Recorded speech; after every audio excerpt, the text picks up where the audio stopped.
আপনারা হয়তো অনেকে ভাবেন আমরা দলের মধ্যে বিশৃঙ্খলা আছি, আমাদের দলের মধ্যে ডিভাইডেড আছে, কিন্তু আমরা দলের স্বার্থে, বিএনপির স্বার্থে, আমরা তারেক জিয়ার নেতৃত্বে সারা বাংলাদেশে এক আছি।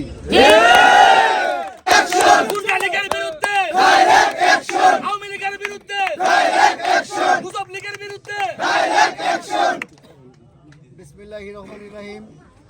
উপস্থিত সন্মানদী ইউনিয়নের 7 নম্বর, 8 নম্বর এবং 9 নম্বর ওয়ার্ডের বিএনপি নেতাকর্মী ভাইয়েরা, আসসালামু আলাইকুম। সংগ্রামী সাথী ও বন্ধুগণ, আমরা আজকে তারেক জিয়ার 31 দফা উপলক্ষে আজকে প্রচারণার জন্য আজকে বাংলা বাজার আমরা কর্মসূচি পালন করেছি। আপনারা দেখেছেন, আপনারা হয়তো অনেকে ভাবেন আমরা দলের মধ্যে বিশৃঙ্খলা আছি, আমাদের দলের মধ্যে ডিভাইডেড আছে, কিন্তু আমরা দলের স্বার্থে, বিএনপির স্বার্থে, আমরা তারেক জিয়ার নেতৃত্বে সারা বাংলাদেশে এক আছি। কতিপয় দুষ্কৃতিকারী লোকেরা, ফ্যাসিস্ট সরকারের সুবিধাবাদী দালালেরা অনেকে মনে করে যে বিএনপি ডিভাইডেড হয়ে গেছে, এই সুযোগে আমরা এখানে রামরাজত্ব আগার মতো কায়েম করব, কিন্তু সেইটা কোনোদিনও বাস্তবায়ন করা সম্ভব না। আপনাদের আপা দিল্লিতে আর ফিরে আসবেন না। আর কিছু আওয়ামী লীগের গুন্ডা পান্ডা দালালরা আছেন, তারা বিভিন্ন অপপ্রচারে ব্যস্ত আছেন, আমাদের বিএনপি নেতৃবৃন্দের বিরুদ্ধে অপপ্রচারে ব্যস্ত আছেন।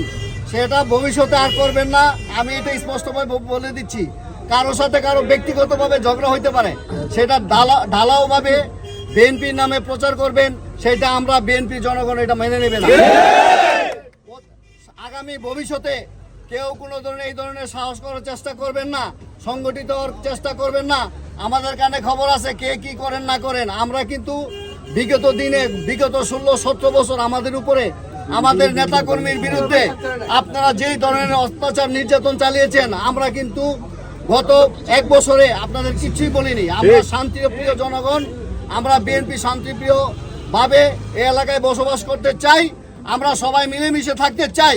কিন্তু যদি আপনারা আমাদের এই শান্তির বদলতে নিজেদের ক্রিমিনালি বা মনোভাব পোষণ করেন, কোনো দুর্নীতি করে চিন্তা করেন যে সেরে যাবেন, এখনো জায়গা জমিনের দালালি সিন্ডিকেট করে চলবেন, সেটা কোনোদিনও আমরা মেনে নেব না। সুতরাং আমি হুঁশিয়ারি দিয়ে বলতে চাই, আপনারা সাবধান হয়ে যাবেন। আর আমার দলীয় নেতাকর্মী ভাইদের বলবো, আমরা সবাই এক আছি। আমাদের দলের থেকে যে নমিনেশন পাবে, আমরা সবাই বিএনপির জন্য এক আছি না, আমরা সবাই এক, এটা মনে রাখবেন। আমরা সবাই এক, আমরা তারেক জিয়া সৈনিক, বেগম খালেদা জিয়া সৈনিক। আজান পড়ে গেছে, আমি আমার বক্তব্য আর বেশি কিছু বললাম না। সবাইকে, যারা আপনারা আমার বিভিন্ন ওয়ার্ড থেকে এখানে উপস্থিত হয়েছেন, তাদেরকে আমি বিশেষভাবে ধন্যবাদ জানিয়ে আজকের মতো আমার বক্তব্য শেষ করছি। খোদা হাফেজ। বাংলাদেশ জিন্দাবাদ। বিশেষ